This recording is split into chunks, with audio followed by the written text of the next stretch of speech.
नमस्कार, स्वागत है आप सभी का जी न्यूज पर। आपके साथ मैं हूं पूर्णिमा मिश्रा। दोपहर के 12 बजने वाले हैं। 12 बजे वक्त होता है देश और दुनिया की 50 बड़ी खबरों पर नजर डालने का, लेकिन उससे पहले सीधा रुख प्रधानमंत्री मोदी इस वक्त 12वीं सदी के समाज सुधारक बसवन्ना के विचारों का 23 भाषा में अनुवाद का अनावरण करने के बाद लोगों को संबोधित कर रहे हैं।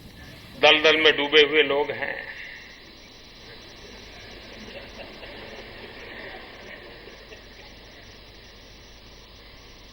कुर्सी के इर्द गिर्द ही हमारी दुनिया चलती है।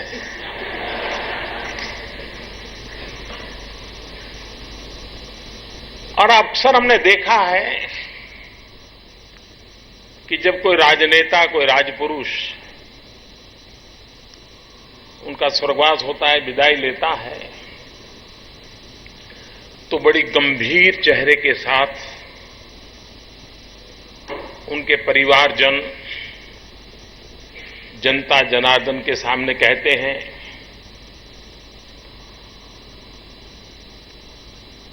कि मैं अपने पिताजी के अधूरे काम पूरा करूंगा। अब आप भी जानते हैं, मैं भी जानता हूं, जब राजनेता का बेटा कहता है कि उनके अधूरे काम पूरा करूंगा, मतलब क्या करूंगा।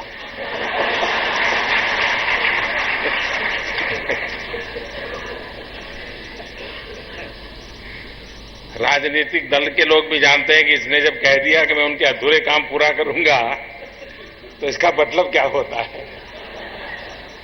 लेकिन मैं अरविंद जी को बधाई देता हूं कि सच्चे अर्थ में ऐसे काम कैसे पूरे किए जाते हैं।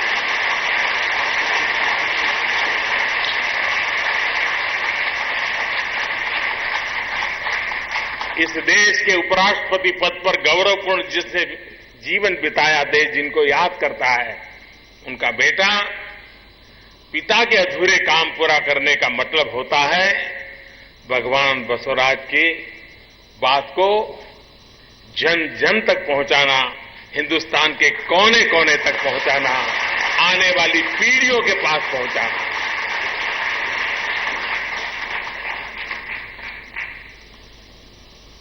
जति साहब स्वयं तो हमारे लिए बहुत आदर्श की बातें रख के गए हैं, लेकिन भाई अरविंद भी अपने इस उत्तम कार्य के द्वारा खास करके राजनीतिक परिवारों के लिए एक उत्तम आदर्श प्रस्तुत किया है। मैं इसके लिए उनका अभिनंदन करता हूं। समिति के 50 वर्ष पूरे होने पर इस काम में दो पीढ़ी खप गई होगी। अनेक लोगों ने अपना समय दिया होगा, शक्ति लगाई होगी।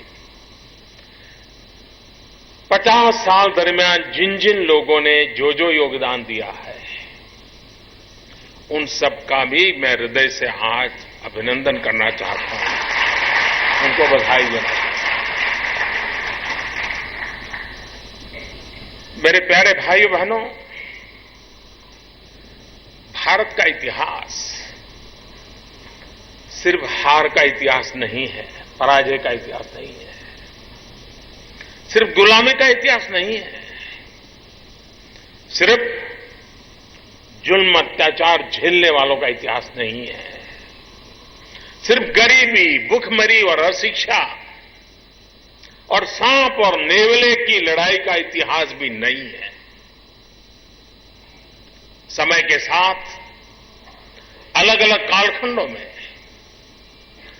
देश में कुछ चुनौतियां आती,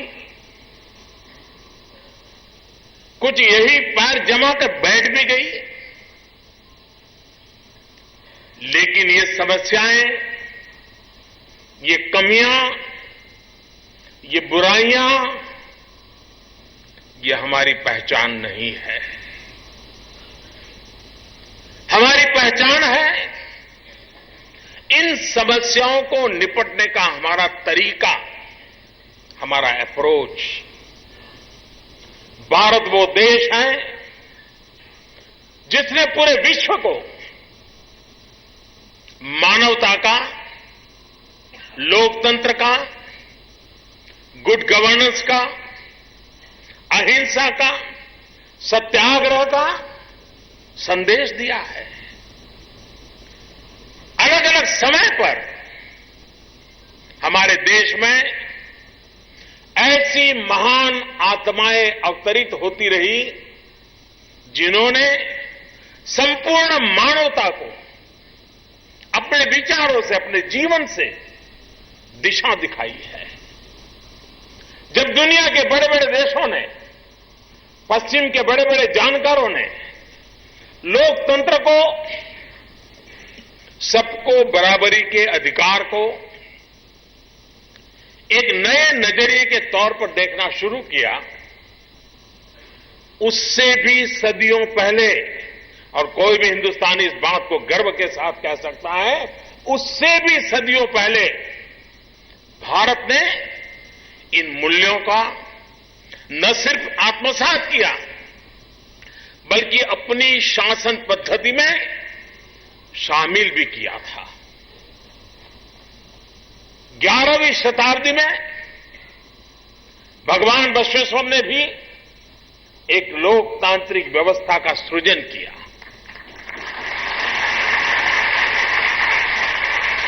उन्होंने अनुभव मंडप नाम की एक ऐसी व्यवस्था विकसित की जिसमें हर तरह के लोग, गरीब हो, दलित हो, पीड़ित हो, शोषित हो, वंचित हो,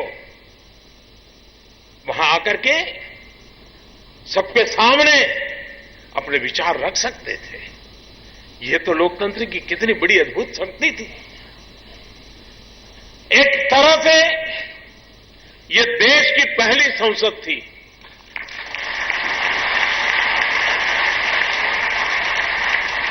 यहां हर कोई बराबर के थे, कोई ऊंच नहीं, भेदभाव नहीं, मेरा तेरा कुछ नहीं। भगवान बसवेश्वर का वचन, वो कहते थे, जब विचारों का आदान प्रदान ना हो, जब तर्क के साथ बहस ना हो, तब अनुभव गोष्ठी भी प्रासंगिक नहीं रह जाती, और जहां ऐसा होता है वहां ईश्वर का वास भी नहीं होता है। यानी उन्होंने विचारों के इस मंथन को ईश्वर की तरह शक्तिशाली और ईश्वर की तरह ही आवश्यक बताया था। इससे बड़े ज्ञान युग की कल्पना कोई कर सकता है? यानी सैकड़ों साल पहले विचार का सामर्थ्य, ज्ञान का सामर्थ्य ईश्वर की बराबरी का है, ये कल्पना आज शायद दुनिया के लिए अजूबा है। अनुभव मंडप में अपने विचारों के साथ महिलाओं को खुलकर के बोलने की स्वतंत्रता थी। आज कभी दुनिया हमें विमेन एम्पावरमेंट के लिए पाठ पढ़ाती है, भारत को नीचा दिखाने के लिए ऐसी ऐसी कल्पनाएं विश्व में प्रचारित की जाती हैं, लेकिन ये सैकड़ों साल पुराना इतिहास हमारे सामने मौजूद है कि भगवान बसवेश्वर ने विमेन एम्पावरमेंट, इक्वल पार्टनरशिप, कितनी उत्तम व्यवस्था साकार की थी। सिर्फ कहा नहीं, व्यवस्था साकार की थी। समाज के हर वर्ग से आई महिलाएं अपने विचार व्यक्त करती थी। कई महिलाएं ऐसी भी होती थी जिन्हें सामान्य समाज की बुराइयों के तहत तिरस्कृत समझा जाता था, जिनसे अपेक्षा नहीं की जाती थी कि उस समय के तथाकथित सभ्य समाज के बीच भी आए। कुछ बुराइयां थी हमारे यहां, वैसी महिलाओं को भी आकर के अनुभव मंडप में अपनी बात रखने का पूरा पूरा अधिकार था।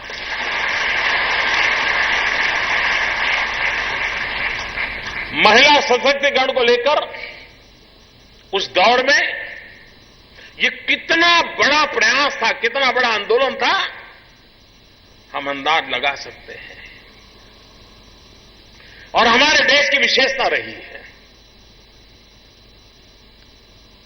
हजारों साल पुराना हमारी परंपरा है, तो बुराइयां आई हैं, नहीं आनी चाहिए थी, आई है, लेकिन उन बुराइयों के खिलाफ लड़ाई लड़ने का मांझा भी हमारे भीतर ही पैदा हुआ है।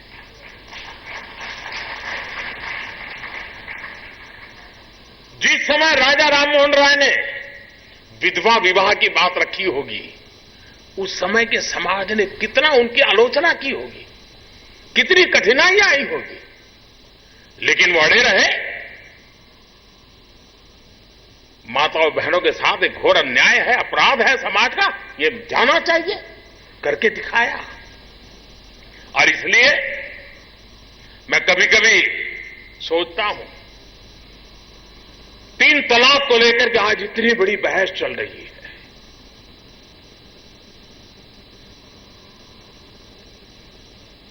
मैं भारत की महान परंपरा को देखते हुए मेरे भीतर एक आशा का संचार हो रहा है। मेरे मन में एक आशा जगती है कि इस देश में समाज के भीतर से ही ताकतवर लोग निकलते हैं, जो कानबाह्य परंपराओं को तोड़ते हैं, नष्ट करते हैं, आधुनिक व्यवस्थाओं को विकसित करते हैं। मुसलमान समाज में से भी ऐसे प्रबुद्ध लोग पैदा होंगे, आगे आएंगे, और मुस्लिम बेटियों को उनके साथ जो गुजर रही हैं, जो बीत रही हैं, उसके खिलाफ वो खुद लड़ाई लड़ेंगे और कभी न कभी रास्ता निकालेंगे। और हिंदुस्तान के ही प्रबुद्ध मुसलमान को निकलेंगे जो दुनिया के मुसलमानों को रास्ता दिखाने की ताकत रखते हैं। इस धरती की यह ताकत है।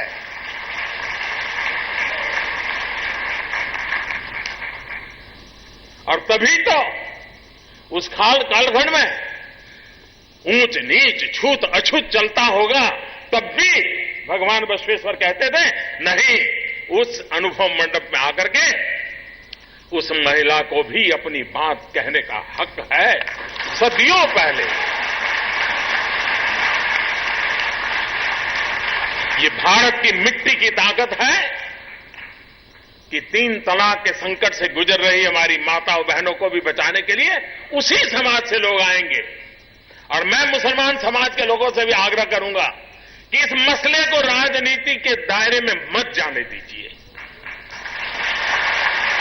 आप आगे आइए, समस्या का समाधान कीजिए, और वो समाधान का आनंद कुछ और होगा, आने वाली पीढ़ियों तक उससे ताकत मिलेगी। साथियों, भगवान बसवेश्वर के वचनों से, उनकी शिक्षाओं से बने 7 सिद्धांत इंद्रधनुष के 7 रंगों की तरह आज भी इस जगत को एक छोर से दूसरे छोर तक जोड़े हुए हैं। आस्था किसी के भी प्रति हो, किसी की भी हो, हर किसी का सम्मान हो, जाति प्रथा, छुआछूत जैसी बुराइयां ना हो, सबको बराबरी का अधिकार मिले, इसको वे पुरजोश समर्थन करते रहते थे। उन्होंने हर मानव में भगवान को देखा था। उन्होंने कहा था, देह में देगल, अर्थात ये शरीर एक मंदिर है जिसमें आत्मा ही भगवान है। समाज में ऊंच नीच का भेदभाव खत्म हो, श्रम का सम्मान हो, तर्क और वैज्ञानिक आधार पर समाज की सोच विकसित की जाए और ये हर व्यक्ति का सशक्तिकरण हो। ये सिद्धांत किसी भी लोकतंत्र, किसी भी समाज के लिए एक मजबूत फाउंडेशन की तरह है, मजबूत नींव की तरह है। वो कहते थे, ये मत पूछो कि आदमी तो ये बसवा जयंती समारोह जिसमें प्रधानमंत्री मोदी को आप सुन रहे थे, ट्रिपल तलाक का मसला प्रधानमंत्री मोदी ने यहां पर उठाया और साथ ही उन्होंने ये भी कहा कि ट्रिपल तलाक एक ऐसी चीज है जिसे राजनीति में शामिल नहीं करना चाहिए। मुस्लिम महिलाओं से अपील की है प्रधानमंत्री मोदी ने इस समारोह के दौरान कि वो आगे आए और इससे बाहर निकले, यानी कि अपनी आवाज को बुलंद करें ट्रिपल तलाक के खिलाफ। एक छोटा सा ब्रेक इसी के साथ हम लेंगे, लौटेंगे फौरन। आप देखते रहिए जी।